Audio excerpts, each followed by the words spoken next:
Hello and welcome to our channel Solo Tales. और आज की हमारी मूवी का नाम है मर्डर इन लेंस, जो कि साल 2018 में रिलीज हुई थी। तो चलिए शुरू करते हैं मूवी की बेसिक प्लॉट लाइन। मूवी की स्टार्टिंग 1968 से होती है। यहाँ हम एक बच्चे को देखते हैं जो हाइड एंड सीक गेम में डाइन दे रहा था। जैसे ही उस बच्चे की काउंटिंग खत्म होती है, वैसे ही बच्चे के पास एक अनजान सा आदमी लॉलीपॉप लेकर आता है। तभी ये सीन यही कट होता है और अगले सीन में हम एक इंस्पेक्टर हान को देखते हैं। हान किसी पर गाड़ी में छिपकर नजर रख रहा था। तभी हान को सामने से एक रेपिस्ट किसी को अगवा करके ले जाता हुआ दिखता है। दरअसल हान और गाड़ी के पीछे बैठा हुआ उसका असिस्टेंट इस रेपिस्ट को रंगे हाथों पकड़ना चाहते थे। अब हान अपनी गाड़ी से उस रेपिस्ट की गाड़ी का पीछा करता है।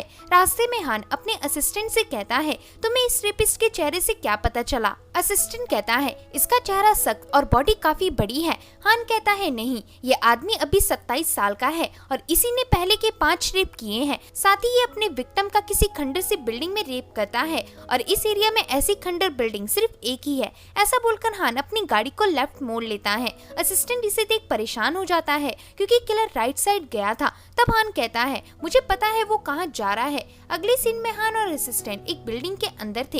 हान को पता था कि वो रेपिस्ट इधर ही आएगा। फिर इसके थोड़ी देर बाद रेपिस्ट वहाँ आ जाता है। रेपिस्ट उस लड़की को नीचे लेटाकर उसके साथ गलत करने की कोशिश करता है। यहाँ एक कबर्ड के अंदर से हान छिपकर सब देख रहा था। इसे देख हान अपनी गन लोड कर लेता है। तभी हान को रेप देखते हुए नींद आ जाती है और हान एकदम से कबर्ड से बाहर गिरकर गलती से शूट कर देता है। इसे देख वो रेपिस्ट घबरा जाता है। तभी असिस्टेंट रेपिस्ट को गन पॉइंट में ले लेता है। फिर जब हान को नीचे होश आता है तब वो देखता है कि उसके हाथों से उस लड़की का मर्डर हो गया है जिसका वो रेपिस्ट रेप कर रहा था। आगे डॉक्टर हान का चेकअप करके बताते हैं, तुम्हें हाइपर इंसोम्निया है। इस कंडीशन में तुम्हारा सर दर्द होगा और कई बार हेलुसिनेशन भी आ सकती हैं। लेकिन अभी तुम इस बीमारी के अर्ली स्टेज में हो, तुम्हें ठीक किया जा सकता है। बस उस हादसे के बारे में ज्यादा मत सोचो, वैसे भी उसमें तुम्हारी कोई गलती नहीं थी। तो ये सुनने के बाद हान वहाँ से जाने लगता है। तभी हान को ऐसा फील होता है जैसे उसका किसी ने पाँव पकड़ लिया है। इसे देखने जैसे ही हान पीछे मुड़ता है,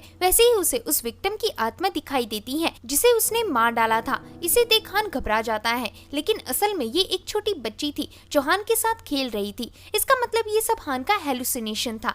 तब उस बच्ची की मॉम आकर उसे वहाँ से ले जाती है। जाते समय वो बच्ची अजीब तरह से स्माइल कर रही थी। तभी डॉक्टर बताता है, ये थोड़ा अजीब टाउन है, यहाँ के बच्चे भी खौफनाक दिखते हैं। ऐसा बोलकर डॉक्टर हान को उसकी मेडिसिन देता है और उसकी बीमारी का ख्याल रखने को कहता है क्योंकि ये बीमारी उसके पूरे मेंटल कंडीशन को बिगाड़ सकती थी। तो इसके बाद हान वहाँ से चला जाता है। अगले सीन में हान अपने ऑफिस में था। तभी एक लेडी ऑफिसर वहां आकर हान को रिसेंटली मिसिंग बच्चों की रिपोर्ट देती है। लेकिन उसी वक्त पुलिस चीफ हान को उसके ऑफिस में बुलाता है। आगे हान चीफ के ऑफिस में था। हान कहता है, आपने मुझे क्यों बुलाया? चीफ कहता है, मैं तुम्हें एक कहानी सुनाना चाहता हूँ। ये एक बहुत फेमस कहानी है। एक टाउन था जिसके आसपास 5 माउंटेन्स थे। हर साल उन माउंटेन्स में बहुत सारे सुंदर फ्लावर्स उगते थे जिसे टाउन वाले कलेक्ट करके अपनी शरबत में डालते थे। लेकिन उन फ्लावर्स की एक खामी ये थी कि वो जल्दी सड़ने लगते थे और सड़ने के साथ साथ आसपास के फ्लावर्स को भी इन्फेक्ट कर देते थे, जिस कारण टाउन के लोग उन सड़ने वाले फ्लावर्स को पहले ही जड़ से काट देते थे ताकि सिर्फ अच्छे फूल ही उगे। तो इस कहानी को सुन हान समझ जाता है कि चीफ उसे नौकरी से निकालना चाहता है क्योंकि उसे हेलुसिनेशन आते हैं। अब हान चीफ के ऑफिस से चला जाता है। फिर रात के समय हान को अर्जेंटली एक क्राइम सीन में बुलाया जाता है। जब हान वहां पहुंचता है तो हान को एक असिस्टेंट इन्फॉर्म करता है कि मरने वाली एक एक्ट्रेस लीन है और उसका हस्बैंड कांग है। ये घटना लगभग 10:45 में घटी थी। इसे सुन हान आगे चढ़कर दोनों विक्टिम्स की बॉडी देखता है। यहाँ कांग का गर्दन तोड़कर उसे मारा गया था, वहीं लीन के चेस्ट में किलर ने गोली मारी थी। तभी हान की नजर लीन के बॉडी के पास पड़े एक लॉलीपॉप पर जाती है। क्राइम सीन में ऐसी चीजों का होना थोड़ा अजीब था। तभी असिस्टेंट कहता है, इस केस के 2 विटनेस हैं जिन्होंने पूरी घटना देखी थी। पहले हैं इस घर के हाउसकीपर और दूसरे हैं विक्टिम के बेटे नाम अभी तक इस घटना से थोड़े सदमे में है। असिस्टेंट के ऐसा बताते ही वहाँ नया इंस्पेक्टर डियोंग आता है। चीफ हान को बताता है कि अब से ये केस मिस्टर डियोंग हैंडल करेंगे और तुम्हारा काम उन्हें सपोर्ट करने का होगा। ऐसा बोलकर चीफ चला जाता है। अब डियोंग हान से हैंडशेक करने की कोशिश करता है, लेकिन हान को डियोंग के आने पर कोई खुशी नहीं हुई थी। तभी असिस्टेंट वहाँ आकर एक हैट दिखाता है जो क्राइम सीन से मिला था। तब डियोंग उस हैट को अपने पास रख लेता है और हान को क्राइम सीन के कोने कोने में जाकर देखने को कहता है। फिर अगले सीन में हान विक्टिम के नेबर्स को बुलाकर उनसे पूछताछ करता है। इनमें से एक नेबर बताती है 10 बजे के करीब मैं अपनी खिड़की के पास बैठकर सिलाई कटाई कर रही थी। तभी मैंने सामने से मिस्टर कांग की गाड़ी को आता देखा। जैसे ही कांग ने गाड़ी का गेट खोला वैसे ही मुझे गोली चलने की जोर से आवाज सुनाई दी। इसे सुन मेरे हस्बैंड वहाँ से भाग गए। तब लेडी का हस्बैंड कहता है मैंने अपनी खिड़की से हाउसकीपर को चिल्लाते हुए देखा था। फिर इसके बाद ऑफिसर डुआंग हाउसकीपर से इन्वेस्टिगेशन करता है। तब हाउसकीपर बताता है कि उस रात मिस्टर कांग दूसरे टाउन के थिएटर में परफॉर्म कर रहे थे और शो खत्म होने से पहले मैं कार लेने थिएटर से बाहर निकला था। तभी मैंने वहाँ से एक मोटर बाइक को गुजरते हुए देखा। फिर आगे लौटने के बाद जैसे ही मैंने मेन डोर खोला वैसे ही मिस्टर कांग के अंदर जाने के बाद वहाँ वही मोटर बाइक वाला आदमी आ गया और उसने मुझे किक मारकर बेहोश कर दिया। जब मुझे होश आया तो मुझे गोली की आवाज सुनाई दी और इसी कारण से मैं वहाँ जोर जोर से चिल्लाने लगा। तो ये सब बताते बताते हाउसकीपर रोने लगता है क्योंकि उसे ऐसा लग रहा था कि उसके मालिक की मौत उसकी वजह से हुई है। अगले दिन ये केस न्यूज़पेपर में आ जाता है। अब क्योंकि मर्डर थिएटर आर्टिस्ट से जुड़ा हुआ था इसलिए पुलिस पर इस केस के लिए किलर को ढूंढने का काफी प्रेशर था। फिर हमें पुलिस डिपार्टमेंट दिखाया जाता है। तभी उस डिपार्टमेंट में चीफ आता है और उनसे केस के बारे में पूछता है। हान कहता है मुझे लग रहा है कि हमें सबसे पहले उस बच्चे के पास जाकर उसके एबनॉर्मलिटी ठीक करनी चाहिए क्योंकि उसी ने पूरा क्राइम सीन देखा था। इंस्पेक्टर डुआंग कहता है ये सब डॉक्टर का काम है न कि हमारा, हमें बस फ्यूनरल का इंतजार करना है। चीफ कहता है क्यों? ड्योंग कहता है कांग का फ्यूनरल कुछ दिनों में ही होने वाला है और चाहे जैसा भी किलर हो वो हर बार अपने विक्टिम की कब्र देखने जरूर आता है। कांग का किलर भी वहाँ जरूर आएगा। तब तक के लिए हमें अपनी बाकी इन्वेस्टिगेशन जारी रखनी चाहिए। तो चीफ ड्योंग की बात से सहमत होता है। आगे हमें कांग और उसकी गर्लफ्रेंड का फ्यूनरल दिखाया जाता है। इस फ्यूनरल में सारे ऑफिसर्स अपना भेष बदल कर आए थे। यहाँ हम उस बच्चे नाम को देखते हैं। नाम को एक आदमी अपने पॉकेट से लॉलीपॉप निकाल कर दिखाता है। नाम ने ऐसा ही लॉलीपॉप किलर के हाथ में देखा था इसलिए नाम चिल्लाने लगता है कि यही मेरी मॉम का किलर है। इतने में ही एक फोटोग्राफर नाम के सामने आकर नाम की फोटो लेने लगता है जिस कारण पुलिस वाले फोटोग्राफर को ही किलर समझकर पकड़ लेती हैं। असल में फोटोग्राफर के ही पीछे वो किलर था। अब किलर वहाँ से भाग जाता है। वहीं हान को पता चल गया था कि कोई यहाँ से भाग रहा है इसलिए हान उसका पीछा करने की कोशिश करता है लेकिन तब तक किलर भाग गया था। अगले सीन में डुआंग फोटोग्राफर से तहकीकात करता है। फोटोग्राफर का नाम टॉन था। डुआंग टॉन से पूछता है तुम 26 नवंबर की रात को कहाँ थे? टॉन कहता है मैं पूरी रात अपनी फिल्म डेवलप कर रहा था। इधर टॉन्ग के बॉडी लैंग्वेज से साफ झलक रहा था कि वो झूठ बोल रहा है। यहाँ मिरर से हाउसकीपर देखकर बताता है कि किलर की आवाज सेम ऐसी ही थी। एक पुलिसमैन आकर कहता है हमें हमारे ट्रेन कुत्तों से पता चला है कि जो स्मेल उस हैट के अंदर थी वही स्मेल टॉन के कपड़ों से आ रही है। इसे सुन नाम को याद आता है कि उस रात लड़ते वक्त नाम की मॉम ने किलर के हाथ में बाइट कर लिया था। फिर कस्टडी के अंदर एक पुलिस वाला डुआंग को ये सारी बातें बताता है। इसे सुन डुआंग टॉन से उसके ग्लव्स उतारने को कहता है। फिर जैसे ही टॉन ग्लव्स उतारता है वैसे ही हम टॉन के हाथ में काटने का निशान देखते हैं। इसे देख डुआंग को कंफर्म हो गया था कि वही किलर है। फिर हान टॉन्ग का हाथ पकड़कर उसके निशान को गौर से देखता है। आगे हान इंस्पेक्टर के पास जाकर कहता है कि आप गलत इंसान को अरेस्ट कर रहे हैं। फोटोग्राफर काफी सुस्त स्वभाव वाला है, साथ ही उसकी हाइट बहुत कम है जिस कारण उसके लिए मिस्टर कांग जैसे लंबे चौड़े आदमी को मारना मुश्किल है। डुआंग कहता है उस पर फ्यूनरल में हमारी डायरेक्ट विटनेस नाम ने फिंगर पॉइंट किया था। हान कहता है नाम सिर्फ एक बच्चा है, उससे गलती भी हो सकती है। डुआंग कहता है फिर फोटोग्राफर से किलर की स्मेल आने का और हाथ में काटने का निशान मिलना भी गलती है। हान कहता है ये सब फोटोग्राफर को सिर्फ इस केस का सस्पेक्ट बनाते हैं न कि किलर। भूलो मत अभी तक फोटोग्राफर के पास से मर्डर वेपन भी नहीं मिला है। डुआंग कहता है इस केस का इंचार्ज मैं हूँ ना कि तुम। हान कहता है तुम बहुत इमेच्योर हो। इसे सुन डुआंग को गुस्सा आ जाता है। तभी चीफ वहाँ आकर इन्हें रोकता है। फिर डुआंग चीफ के कहने पर वहाँ से चला जाता है। इससे पहले हान कुछ कह पाता चीफ कहता है कि हम ये केस यहीं खत्म कर रहे हैं और अब हमें तुम्हारी आगे कोई जरूरत नहीं। इसे सुन हान चला जाता है। असल में अब हान को पुलिस डिपार्टमेंट से निकाल दिया गया था। जाते वक्त हान खिड़की के पास खड़ा होता है। तभी हान को बाहर से किसी के चिल्लाने की आवाज आती है। जब हान जागता है तो उसे बाहर एक महिला दिखती है जिसे पुलिस वाले डिपार्टमेंट से भगा रहे थे। असल में ये महिला हान की गर्लफ्रेंड मैरी थी। आगे जब हान गाड़ी से जा रहा था तभी उसे रास्ते में मैरी दिखती है। मैरी को देखकर हान अपनी गाड़ी पीछे मोड़ता है। आगे मैरी हान को बताती है उस रात मैं अपनी टीचिंग सेशन से थोड़ा लेट लौटी थी जिस कारण टॉन मुझसे पहले ही घर में मौजूद था। मुझे टॉन के कपड़ों से शराब की स्मेल आ रही थी जिस कारण मैंने टॉन को घर से दूर भगा दिया। इसके बाद टॉन काफी समय से घर नहीं लौटा लेकिन आज सुबह अचानक वो यहाँ आया था और उसने मुझे कहा कि वो फ्यूनरल की फोटोज लेने जा रहा है। फिर मैंने आज शाम तक टॉन का इंतजार किया और जब मुझे पता चला कि उसे पुलिस ले गई है तो मैं इस पर विश्वास नहीं कर पाई। आगे मैरी कहती है, मेरा बॉयफ्रेंड टॉन कभी किसी का मर्डर नहीं कर सकता। हान कहता है, मैं ये बात जानता हूँ। मैरी कहती है, अगर आप ये बात जानते हैं तो आप हमारी मदद क्यों नहीं करते, आप एक पुलिस वाले हैं। हान बताता है कि कुछ देर पहले ही मेरी इंस्पेक्टर की नौकरी छूट गई है, अब मैं कुछ नहीं कर सकता। इसे सुन मैरी मायूस हो जाती है। मैरी बताती है कि कुछ दिनों बाद ही उनकी शादी होने वाली थी और ऐसे वक्त में ये सब हो गया। इसे सुन हान को उन दोनों के लिए बहुत बुरा लगता है। हान कहता है, किलर को ढूंढने से पहले हमें टॉन को बेकसूर साबित करना होगा। टॉन को अरेस्ट करने की 3 रीजंस है। सबसे पहला हाउसकीपर का स्टेटमेंट, दूसरा उस बच्चे का इशारा और तीसरा हाथ में कट का निशान। इन्हीं एविडेंस के कारण वो जेल में है। अरे हाँ, एक और एविडेंस है, वो हैट। तो इसे सुन मैरी एक फोटो दिखाती है और बताती है क्या वो हैट ये थी। ये हैट उसके हस्बैंड के क्लब की हैट है। तो हान पूछता है वो क्लब कहाँ है। आगे मैरी हान को उस क्लब के अंदर लेकर जाती है। यहाँ एक आदमी इन्हें देखते ही पहचान जाता है कि ये दोनों यहाँ शराब के लिए नहीं बल्कि कोई जानकारी लेने आए हैं। असल में इस आदमी का नाम कसामा था। कसामा कहता है, इस गली में ऐसा कुछ नहीं है जो मैं नहीं जानता, मैं आपको सारी जानकारी दूंगा, बस एक एक्स्ट्रा वाइन के बदले। तो हान जल्दी से 2 वाइन ऑर्डर करता है। वाइन मिलते ही कसामा कहता है, आपको क्या पता करना है। हान टॉन की फोटो दिखाकर कहता है, आखिरी बार इस आदमी को आपने कहाँ देखा था। कसामा कहता है, 5 दिन पहले टॉम यही था।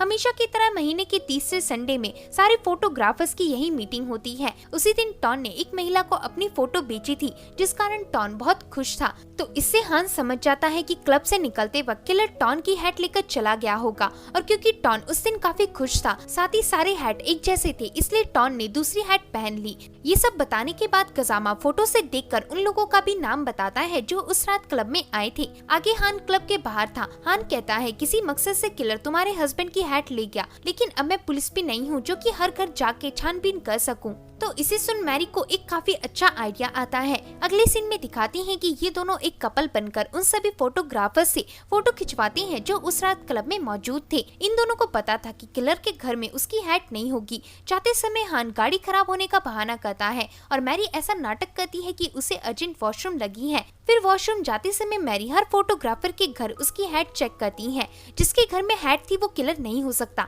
ऐसे करते करते इन दोनों को एक दूसरे में इंटरेस्ट आने लगता है। फिर आखिर में ये दोनों एक अजीब से फोटो स्टूडियो में पहुंचते हैं। इस स्टूडियो का मालिक शॉन था। मैरी शॉन से कहती है कि हमें एक कपल पिक चाहिए। शॉन कहता है, मैं सिर्फ प्रोफाइल फोटोज लेता हूँ। ऐसा कहकर शॉन गेट बंद करने लगता है, लेकिन हान अपने पैर से गेट रोककर कहता है, मुझे अभी याद आया कि हमें बिजनेस ट्रिप के लिए भी फोटोज खिंचवानी थी। तो इसके बाद शॉन इन्हें अंदर बुलाता है। शॉन के घर में बहुत अंधेरा था। शॉन स्टूडियो का दरवाजा खोलकर इन्हें अंदर भेजता है, लेकिन अंदर जाते समय हान की नजर कुछ फोटोज पर जाती है। इन फोटोज में शॉन और उसकी बेटी थी। तभी शॉन जल्दी से वहां आकर वो फोटो छीन लेता है और अंदर जाने को कहता है। अंदर मैरी नोटिस करती है कि शॉन का स्टूडियो किसी छोटे थिएटर जैसा था। आगे शॉन मैरी की तस्वीर लेने लगता है। यहाँ मैरी स्माइल कर रही थी, जिसे देखकर शॉन मैरी को टोकता है और नॉर्मल रहने को कहता है। तभी शॉन के रेडियो से बच्चों की पोएम बजना शुरू हो जाती है। इसे सुन मैरी इस पोएम को गुनगुनाने लगती है। मैरी गाते समय बताती है कि वो ये पोएम अपने स्कूल के बच्चों को सिखाती है। तब शॉन कहता है, क्या तुम एक टीचर हो? तो मैरी हाँ करती है। तब शॉन वहाँ रखा अपना स्पेशल कैमरा उठाता है और मैरी को खुलकर स्माइल करने को कहता है। तो मैरी वैसा ही करती है। यहाँ शॉन फोटो खींचते वक्त काफी खतरनाक दिख रहा था और फोटो की लाइट मैरी की आंखों में चुभ रही थी। तभी हान बीच में आकर कहता है, इतना काफी है। तब शॉन थोड़ा नॉर्मल होता है। आगे ये दोनों गाड़ी में थे। यहाँ हान समझ गया था कि शॉन के साथ कुछ गड़बड़ है। मैरी कहती है, वो हैट तो शॉन के घर में भी थी। हान कहता है, अब हमें हैट पर निर्भर नहीं रहना चाहिए। मैरी कहती है, फिर क्या करें? शॉन कहता है कि अभी भी इस लिस्ट का आखिरी आदमी बचा है, हम उसके घर जाएंगे। आगे ये लोग फिर से गाड़ी खराब होने का नाटक करके इस लिस्ट के आखिरी आदमी के घर जाती हैं, लेकिन सभी सस्पेक्ट के पास हैट मौजूद थी। आगे हमें एक लेटर दिखाया जाता है। ये लेटर टॉन को जेल से उसकी लवर ने लिखा था और अब ये लेटर मैरी के हाथ लग गया था। इस लेटर को देखकर मैरी बहुत रोती है। हालांकि हान मैरी को समझाने की कोशिश करता है, लेकिन मैरी उसकी कोई बात नहीं सुनती। फिर कुछ देर बाद मैरी का गुस्सा शांत हो जाता है। लेटर से इन दोनों को पता लग गया था कि टॉन के अपनी लवर से मिलने का टाइम वही था जिस वक्त कांग और उसकी गर्लफ्रेंड का मर्डर हुआ था। इसका मतलब टॉन को बेगुनाह साबित किया जा सकता है। इसलिए ये दोनों टॉन के लवर से सारी बात क्लैरिफाई करने जा रहे थे। काफी समय इंतजार करने के बाद टॉन की लवर सारा अपने घर आती है। आगे ये दोनों सारा के घर में थे। सारा बताती है कि टॉन मेरे पास हर हफ्ते में 2 बार आया करता था। हान कहता है क्या वो 5 दिन पहले यानी मर्डर वाले दिन यहाँ आया था? सारा कहती है हाँ, उस वक्त महीने का तीसरा संडे था। हर तीसरे संडे को टॉन क्लब से लौटकर सीधा मेरे घर आता था। हान कहता है उस रात क्या हुआ था? सारा बताती है कि उस रात टॉन ने बहुत ज्यादा शराब पी रखी थी और हम दोनों साथ में फिजिकल हो रहे थे। तो ये सब सुन मैरी को बहुत बुरा लगता है। हान कहता है क्या तुम इसकी गवाही दे सकती हो? सारा कहती है बिल्कुल। अब हान वहाँ से जाने लगता है, लेकिन मैरी कहती है कि वो थोड़ी देर बाद आएगी। तब हान वहाँ से चला जाता है। गाड़ी चलाते वक्त हान को हाउसकीपर का ख्याल आता है। हाउसकीपर ने गाड़ी से उतरकर घर का गेट खुला था, लेकिन वहीं कांग के नेबर्स ने घर के मालिक कांग को गाड़ी का गेट खोलते हुए देखा था। तो ये दोनों बातें हान को कंफ्यूज कर रही थी। तभी हान को याद आता है कि इन्वेस्टिगेशन के वक्त हाउसकीपर ने कहा था कि किलर की आवाज ठीक ऐसी ही थी, लेकिन उस दिन तो पूरी रात टॉन सारा के घर में था। तो ये सब मिलाकर हान समझ जाता है कि हाउसकीपर जरूर उनसे कुछ छिपा रहा है। आगे हम हाउसकीपर को देखते हैं जो घर का ताला खोलने जा रहा था। तभी हान वहाँ आकर हाउसकीपर से कहता है तुम्हें एक गलत इंसान पर इल्जाम लगाकर कैसा लग रहा है? हाउसकीपर झिझकते हुए कहता है तुम ये क्या कह रहे हो? तब हान कहता है नेबर्स के बयान और तुम्हारे बॉडी लैंग्वेज को देखकर मुझे इस बात का कंफर्म हो गया है कि तुम झूठ बोल रहे थे। हाउसकीपर कहता है क्यों ना अंदर चल के बात करें। आगे फ्लैशबैक के जरिए हाउसकीपर बताता है कि मुझे मर्डर से कुछ दिनों पहले एक एनवलप मिला था। उस एनवलप में कोई एड्रेस नहीं था और उसमें बस इतना लिखा हुआ था कि अगर तुम्हें पैसे चाहिए तो जैसा मैं कहता हूँ वैसे ही करो। तो इसके बाद मैं उस जगह पहुंचा जहाँ मुझे बुलाया गया था। वहाँ मुझे एक पट्टी मिली जिसे मैंने अपनी आंखों में बांध लिया और इसके जस्ट बाद वहाँ मुझे एक गाड़ी लेने आई। फिर मैं एक कमरे में था। वहाँ एक आदमी मुझसे कह रहा था कि ठीक 7 दिन बाद रात के 10 बजे मैं चाहता हूँ कि तुम दरवाजे को खोलकर छोड़ दो और अपने कुत्ते के साथ घर से कहीं दूर चले जाओ। बस ये काम होते ही तुम्हें बाकी के पैसे मिल जाएंगे। अगर तुम्हें डील मंजूर है तो लेटर बॉक्स में एक्स का निशान बना देना। तो ये सुनने के बाद मैं काफी डर गया क्योंकि मुझे पता था कि ये आदमी बहुत खतरनाक है, इसलिए मैंने लेटर बॉक्स में एक्स का निशान बना दिया। फिर क्राइम सीन वाले दिन जब मैं के साथ घर वापस लौटा तो मुझे गाड़ी में मेरी मालकिन की डेड बॉडी मिली। इसे देखकर मेरे रोंगटे खड़े हो गए। तो ये कहानी सुनाने के बाद हाउसकीपर कहता है उस हादसे के बाद से नाम अभी तक सदमे में है और बहुत कम बातें करता है। अब अगले सीन में हान अपने सभी गवाहों को ऑफिसर डोंग के सामने ले जाता है। ये सब बताते हैं कि टोंग ने मर्डर नहीं किया है, लेकिन डोंग कहता है चाहे कुछ भी हो जाए ये केस अब खत्म हो चुका है। गवाही के लिए आपको कोर्ट में ट्रायल का इंतजार करना होगा। ऐसा कहकर डोंग वहाँ से जाने लगता है। तब हान कहता है क्या तुमने उसे कन्फेस करने के लिए टॉर्चर किया था? डोंग कहता है जुबान संभाल कर बात करो, अब तुम एक पुलिस ऑफिसर से बात कर रहे हो। आगे पुलिस स्टेशन से निकलते वक्त हान को लगता है कि उसकी इन सारी इन्वेस्टिगेशन का कोई फायदा नहीं हुआ। ऐसा सोचते ही हान एक गली से गुजरता है। इस गली में कई सारे बच्चों की मिसिंग पैम्पलेट्स लगे हुए थे। हान जब बाहर देखता है तो ऐसे ही पैम्पलेट्स पूरे शहर में थे क्योंकि बहुत सारे बच्चे शहर से गायब हो चुके थे। तभी हान को याद आता है कि शहर से गायब होने वाले बच्चों की फाइल लेडी ऑफिसर उसे दे रही थी। तो इसके बाद हान चुपके से पुलिस स्टेशन में बच्चों की वही मिसिंग फाइल ढूंढता है। इस फाइल से हान को पता चलता है कि गुम होने वाले सभी बच्चों की उम्र 7 साल थी। वहीं उन्हें उनके बर्थडे के ठीक 7 दिन बाद अगवा किया गया था। तो ये सब देखकर हान को याद आता है कि क्राइम सीन में एक्ट्रेस की लाश के पास एक लॉलीपॉप रखी हुई थी। इसका मतलब किलर का असली टारगेट एक्ट्रेस नहीं बल्कि उसका बच्चा था, लेकिन किलर उसे अगवा करने में नाकामयाब रहा। अगले दिन हान सभी मिसिंग बच्चों के एड्रेस में जाता है, लेकिन ज्यादातर मिसिंग बच्चों के पेरेंट्स या तो घर शिफ्ट कर चुके थे या फिर टाउन में नहीं थे। फिर ऐसे ही हान एक ओल्ड लेडी के घर पहुंचता है। ये लेडी बताती है मेरा ग्रैंड चाइल्ड उसके 7वें बर्थडे में गुम हो गया था, लेकिन कुछ दिनों बाद वो हमें वापस मिल गया। तभी हम उस ग्रैंड चाइल्ड के चिल्लाने की आवाज सुनते हैं। इसे सुन लेडी उस कमरे में जाने लगती है। जब दोनों बच्चे के कमरे में पहुंचते हैं तो हान देखता है कि कमरे में काफी अंधेरा था। अब हान उस बच्चे को देखता है, वो बच्चा ड्राइंग कर रहा था। बच्चा हान से पूछता है तुम कौन हो? हान कहता है मैं एक डिटेक्टिव हूँ। इसे सुन वो बच्चा हान को चाकू से मारने लगता है, लेकिन तभी हान से कमरे की खिड़की खुल जाती है जिसकी रोशनी से उस बच्चे को छटपटाहट होने लगती है। उस बच्चे की ग्रैंडमा कहती है इसे रोशनी से नफरत है, प्लीज यहाँ से चले जाओ। तो इसके बाद हान डॉक्टर के पास जाता है। हान डॉक्टर से कहता है, आपको वो लड़की याद है जिसने मेरा पैर पकड़ा था? तो इसके बाद डॉक्टर हान को कुछ ऐसे ही बच्चों की फाइल दिखाते हुए बताता है कि ये सारे टाउन के गुमशुदा बच्चे थे। वापस मिलने के बाद इन बच्चों का बिहेवियर काफी अजीब हो गया, इन्हें रात को नींद भी आना बंद हो गई। मेरे पास इनका एक वीडियो भी है। तो इसके बाद डॉक्टर वो वीडियो प्रोजेक्टर के जरिए दिखाता है। इन वीडियोस को उन बच्चों के पेरेंट्स ने बनाया था। वीडियो में सभी बच्चे मेंटली डिस्टर्ब लग रहे थे, साथ ही सभी का बिहेवियर एक जैसा था, जैसे अंधेरे में रहना, पेंटिंग करना वगैरह वगैरह। ये सब देखकर हान का सीधा शक शॉन पर जाता है, क्योंकि वो भी अंधेरे में इसी तरह रहता था।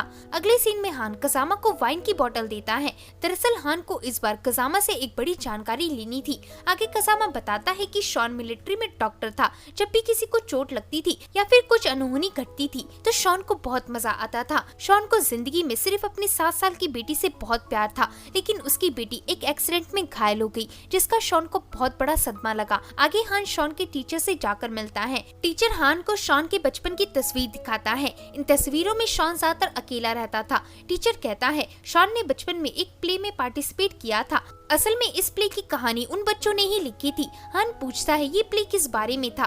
तब हमें दिखाया जाता है कि ये प्ले एक बच्चे के ऊपर था, जिससे ऑर्फनेज में पता चलता है कि उधर सभी बच्चों को बहुत बुरी तरह से ट्रीट करती हैं। इसलिए वो बच्चा अपने दोस्तों के साथ मिलकर एक बोट तैयार करता है, जिससे सभी बच्चे उस ऑर्फनेज से कहीं दूर भाग जाते हैं। टीचर कहता है, इस प्ले को देखने सभी के पेरेंट्स आए थे, लेकिन शॉन के पेरेंट्स नहीं आए। इवन उन्होंने उस दिन शॉन को स्कूल से पिकअप भी नहीं किया था। अगले दिन हम हान को एक जंगल में देखते हैं। इधर हान शॉन पर नजर रख रहा था। फिर जैसे ही शॉन उस जगह से जाने लगता है, वैसे ही हान शॉन की गाड़ी का पीछा करता है। पीछा करते हुए हान एक पुराने चर्च तक पहुंचता है। हान को कोई आइडिया नहीं था कि शॉन यहाँ क्यों आया है। तभी हान के पैर से गलती से कोई चीज टच हो जाती है, जिसकी आवाज शॉन सुन लेता है। आवाज सुनने के बाद शॉन उस जगह से भाग जाता है। वही हान जब तक वहाँ पहुँचता है तो उसे पता नहीं चलता कि शॉन किधर गया। इसके बाद हान शॉन के घर जाकर नॉक करता है। तभी हान को अंदर से शॉन की बेटी की आवाज आती है। हान कहता है, मैं तुम्हारे फादर से मिलना चाहता हूँ। बच्ची कहती है, मेरे फादर घर में नहीं है और मैं अनजान लोगों से बात नहीं करती। अंदर हम देखते हैं कि यहाँ शॉन था। फिर इसके बाद हान वहाँ से चला जाता है। अगले सीन में हान मैरी के साथ था। मैरी शॉन के बारे में कहती है, शॉन काफी अजीब आदमी है, शायद उसके साथ कुछ हुआ है। हान कहता है, शॉन की एक बेटी थी जिसका कुछ सालों पहले एक्सीडेंट हुआ था। मुझे लगता है कि शॉन ने अपनी बेटी को ठीक कर दिया होगा, क्योंकि वो एक डॉक्टर है, लेकिन उसकी बेटी एक्सीडेंट के बाद से पूरी तरह से ठीक नहीं हो पाई। तो इसके बाद शॉन ने टाउन के बच्चों को किडनैप करना शुरू कर दिया, ताकि वह बच्चे शॉन की बेटी का दिल बहला सके। और क्योंकि शॉन एक साइको था, इसलिए उसने उन बच्चों को अपनी बेटी की तरह हंसना, डांस करना, यहाँ तक कि रोना भी सिखा दिया, जिस कारण शहर के बच्चे ऐसे हैं। लेकिन अभी तक ये सिर्फ एक थ्योरी है। तो इसे सुन सारा शॉक रह जाती है। आगे हान शॉन के घर के पास आकर कहता है, शॉन की गाड़ी यहाँ नहीं है, मतलब वो अभी घर नहीं पहुँचा है। मैं शॉन के घर जा रहा हूँ। मैरी कहती है, ये बहुत खतरनाक है। हान कहता है, जैसे ही शॉन घर वापस आए वैसे ही गाड़ी का हॉर्न बजा देना। ऐसा बोलकर हान शॉन के घर के अंदर जाता है। तभी थोड़ी देर बाद शॉन अपने घर में आकर घर का दरवाजा खोलने ही वाला था। वैसे ही मैरी उसे देखकर हॉर्न बजा देती है, जिससे शॉन डिस्टर्ब हो जाता है। वही हान को पता चल गया था कि शॉन घर आ गया है। तभी वहाँ एक आदमी आकर मैरी को डांटने लगता है, क्योंकि इस जगह पर पार्किंग अलाउ नहीं था। अब ये सब देखकर शॉन अपने घर के अंदर एंटर करता है। अंदर हान एक कमरे में पहुंच गया था, जहाँ हर तरफ शॉन और उसकी बेटी की तस्वीर थी। फिर थोड़ी देर में उस कमरे में शॉन पहुंचता है। शॉन को कमरे की एक जगह से आवाज आती है। दरअसल इस जगह हान छिपा हुआ था। जब शॉन उस जगह को चेक करता है, तभी उसे कहीं से उसके बच्चे की आवाज आती है। असल में शॉन ने इसी कमरे में एक सीक्रेट कमरा बना रखा था। शॉन उसके अंदर जाता है। इस कमरे में शॉन की बेटी हमेशा बंद रहती थी। हान परछाई में शॉन की बेटी को कहता सुनता है, मेरा आज बर्थडे है और मुझे नए दोस्त चाहिए, वरना मैं मर जाऊंगी। तो शॉन कहता है, ऐसा मत कहो, थोड़ी देर में मैं तुम्हारे लिए बहुत सारे दोस्तों को ला दूंगा। ऐसा कहकर शॉन एक पोएम गाकर अपनी बेटी को सुनाने लगता है। ये पोएम सुनते ही हान को भी उसी जगह पर नींद आ जाती है। जब हान होश में आता है तो वो देखता है कि शॉन कमरे में नहीं है। अब हान अपनी गन और टॉर्च लेकर शॉन की बेटी के कमरे में जाता है। इधर शॉन की बेटी टीवी देखते देखते हंस रही थी।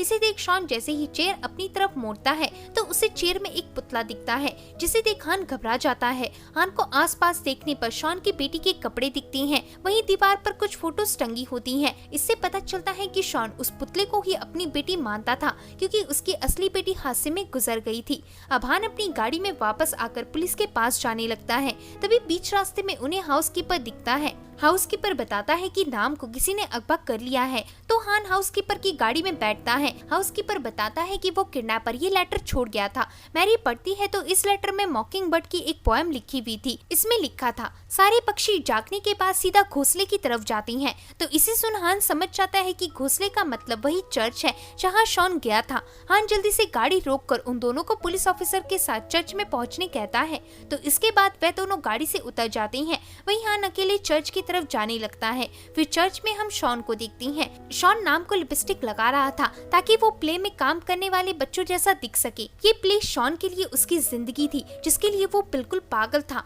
आगे शॉन स्क्रिप्ट लाकर और ड्रामे के कैरेक्टर की तरह मेकअप करके नाम को उसकी लाइंस बताता है। इसे सुन नाम वो लाइंस दोहराता है और शॉन उसकी तस्वीर अपने स्पेशल कैमरा से खींचने लगता है। शॉन तस्वीर खींचते हुए ज्यादा पागल हो जाता था। इधर डर के मारे नाम फिर से रोने लगता है। तब शॉन उसे समझाता है कि ये कॉमेडी सीन है, तुम रो क्यों रहे हो, तुम मेरी बेटी के सामने ऐसा परफॉर्म नहीं कर सकती। ऐसा बोलकर शॉन उसे मारने ही वाला था कि तभी उस कमरे में हान आ जाता है और शॉन को अरेस्ट करने की धमकी देता है। तब शॉन पागलों की तरह कहता है, मेरी बेटी का आज बर्थडे है लेकिन उसके साथ कोई नहीं खेलता, इसलिए मुझे बच्चों के साथ जबरदस्ती करनी पड़ती है। हान कहता है, तुम्हारी बेटी पहले ही मर चुकी है। तो इसे सुन शॉन गुस्से में रेड लाइट ऑन कर देता है जिससे हान को आसपास के पुतले दिखने लगते हैं और हान को हेलुसिनेशन होने लगता है। यहाँ हान जैसे तैसे करके उस कमरे से बाहर निकलता है, लेकिन इधर शॉन खड़ा था। शॉन के कैमरा में सीक्रेट गन थी जिससे वो हान पर निशाना लगाने लगता है, लेकिन तभी उस गन की गोलियां खत्म हो जाती हैं। इसे देख हान शॉन की तरफ बढ़ता है,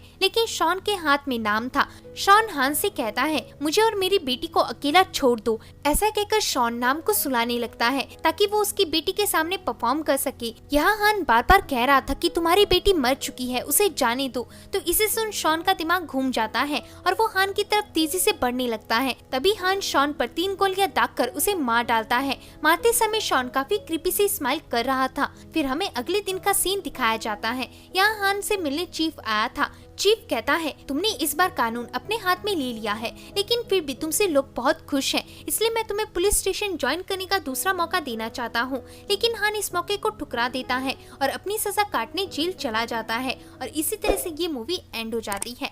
तो होप है कि दोस्तों आपको ये मूवी पसंद आई होगी। अगर वीडियो पसंद आता है तो वीडियो को लाइक और चैनल को सब्सक्राइब करें। मिलते हैं एक और ऐसे ही मजेदार वीडियो के साथ, तब तक के लिए अपना ध्यान रखें।